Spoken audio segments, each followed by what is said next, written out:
Es ist angerichtet. Ich habe so einen Japs auf Gyros gehabt. Das habe ich jetzt seit über 4 Jahren nicht gegessen. Da wurde es mal wieder Zeit. Dazu gibt es noch ein leckeres Fladenbrot und Tzatziki. Hallo, Nico hier. Schön, dich zu sehen. Bevor ich mir das jetzt hier genehmige, da zeige ich dir erst noch, wie ich das gemacht habe. Okay, das sieht auf den ersten Blick nach vielen Gewürzen aus, aber hey, die Arbeit muss man sich nur einmal machen und hat dann für eine ganze Weile einen schönen Vorrat. Das Gyros damit zu machen geht dann unheimlich schnell. Für das Gyrosgewürz vermische ich hier 4 Teelöffel gemahlener schwarzer Pfeffer, 4 Teelöffel Chiliflocken, 4 Teelöffel Korianderpulver, 4 Teelöffel getrockneter Thymian, 4 Teelöffel getrockneter Majoran, 4 Teelöffel getrockneter Oregano, 4 Teelöffel edelsüßes Paprikapulver, 2,5 Teelöffel gemahlener Kreuzkümmel, 2,5 Teelöffel Zwiebelpulver, 2,5 Teelöffel Knoblauchpulver und, das ist die Geheimzutat, einen halben Teelöffel Zimtpulver miteinander. Und, das ist das Wichtigste, es schmeckt mit dieser Gewürzmischung original. Und dann geben wir alles in ein Schraubglas und fertig ist die selber gemachte Gyros-Gewürzmischung. Und das ging natürlich viel zu schnell, darum stehen alle Zutaten auch noch einmal unterhalb vom Video in der Infobox. Dort befindet sich auch ein Link zum geschriebenen Rezept auf meiner Homepage. Habe ich schon erwähnt, dass die original schmeckt. Für das Pfannengyros verwende ich hier 600 Gramm Schweinenacken für 4 Portionen. Nacken finde ich am besten geeignet und am saftigsten, aber man kann natürlich auch Geflügel verwenden oder mageren Schweinerücken, wenn man es etwas fettärmer mag. Das Fleisch schneide ich zu geschnetzeltem und würze es mit 2 Teelöffeln Salz, 1,5 Esslöffeln vom Gyrosgewürz und 2 Esslöffeln Rapsöl. Ich habe extra kein Salz an das Gyrosgewürz gemacht, da ich finde, dass man die Salzmenge so unheimlich schwer kontrollieren kann. Außerdem gibt es ja auch Menschen, die kein oder nur sehr wenig Salz verwenden dürfen. Das Fleisch, Öl und die Gewürze vermischen und für 24 Stunden im Kühlschrank marinieren lassen. Wer es besonders eilig hat, mariniert nur so lange, bis das Tzatziki fertig ist. Wer Zeit hat, wartet bis zum nächsten Tag.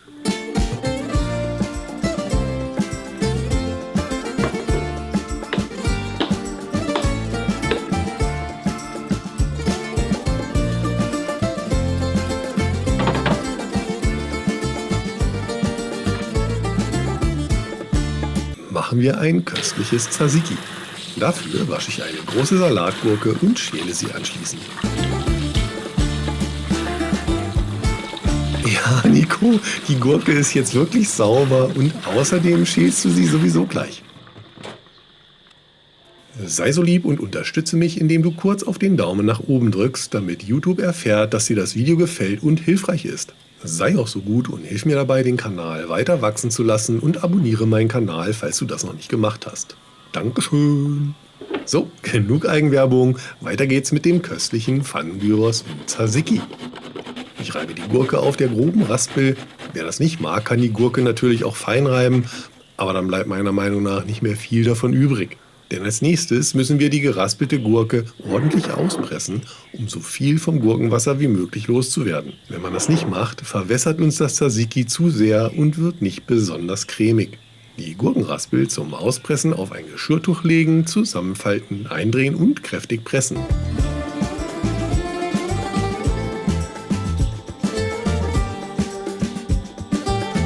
Ich gehe mal schnell das Gurkenwasser entsorgen. Und schon wieder da. Die Gurkenraspel sehen doch schön trocken aus. Dazu kommen jetzt noch 400 Gramm griechischer Sahnejoghurt, der gute bitte mit 10% Fettanteil. Wenn schon, denn schon.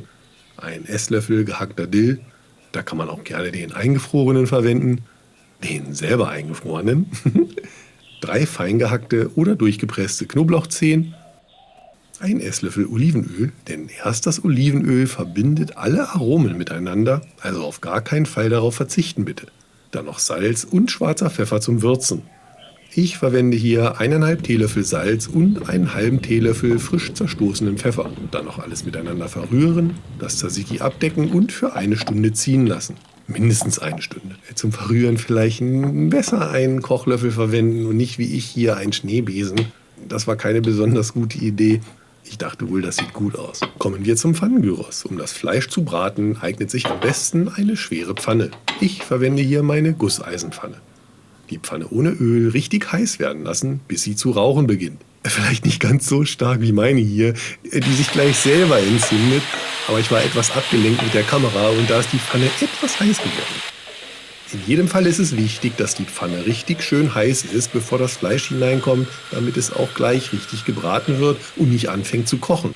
Denn dann wird es sehr wahrscheinlich zäh und trocken. Das reimt sich ja.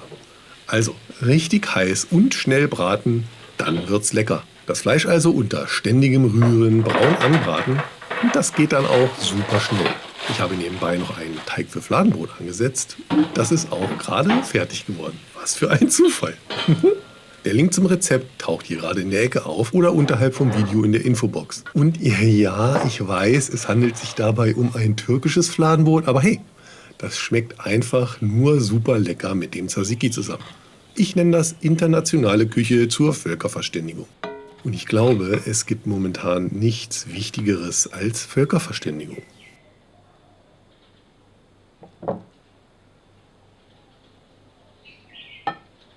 So, das Fleisch ist gebraten, der Tzatziki durchgezogen, das Fladenbrot ist gebacken. Ich habe hier meinen kleinen Teller voll angerichtet. Zeit zum Genießen.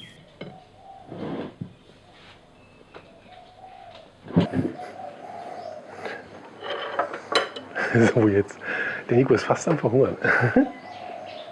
So, ich hoffe, du hast jetzt ganz große Lust bekommen, in die Küche zu gehen und dein eigenes Pfannengyros zu machen mit Tzatziki. Das ist ja wirklich ganz einfach und geht ruckzuck. Also ich meine jetzt die Zubereitung, wenn man die Wartezeit weglässt, dann geht es ganz schnell.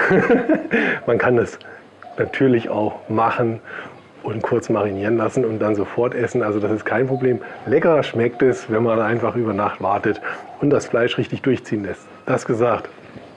Mir läuft das Wasser im Mund zusammen und ich bin mega hungrig. Ich kann das kaum abwarten, jetzt hier das zu essen.